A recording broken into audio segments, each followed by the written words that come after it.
कर्नाटक में ओमिक्रॉन के मामलों की रोशनी में आने के बाद तमाम रियासतें अलर्ट हो गई हैं। मुतासिरा मुल्कों से आने वालों की स्क्रीनिंग और जांच की जा रही है।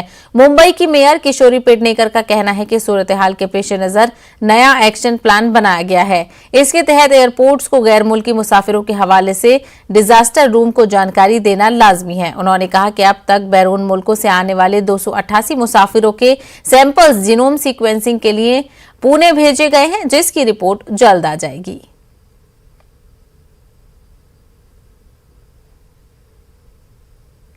मुल्क में कोरोना केसेस में कल के मुकाबले में कमी आई है। महकमा सेहत की जानिब से जारी करदा आदाद-ओ-शुमार के मुताबिक 8,603 नए केसेस की तस्दीक हुई है, जिसके दौरान 8,190 मरीज भी सेहतयाब हुए हैं। गुज़िश्ता 24 घंटों के दौरान 415 लोगों की मौत वाक़ई हुई है। इस वक्त मुल्क में 1 लाख से कम केसेस की तादाद है।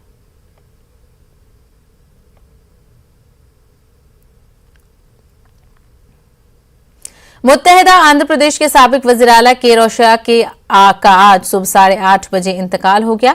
हैदराबाद में वाक़े स्टार अस्पताल में उन्होंने आखिरी सांस ली।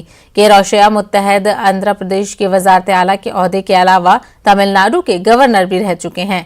88 साल रोशया का ताल्लुक कांग्रेस पार्टी से है। उन्होंने अपने सियासी करियर में रियासती काबीना के कई अहम ओहदों पर रहते हुए खिदमत अंजाम दी हैं। के रोशया के इंतकाल पर टीडीपी सदर चंद्रबाबू नायडू और आंध्र प्रदेश के वज़ीर आला वाईएस जगन मोहन रेड्डी व दीगर लीडरान ने गहरे दुख का इजहार किया है।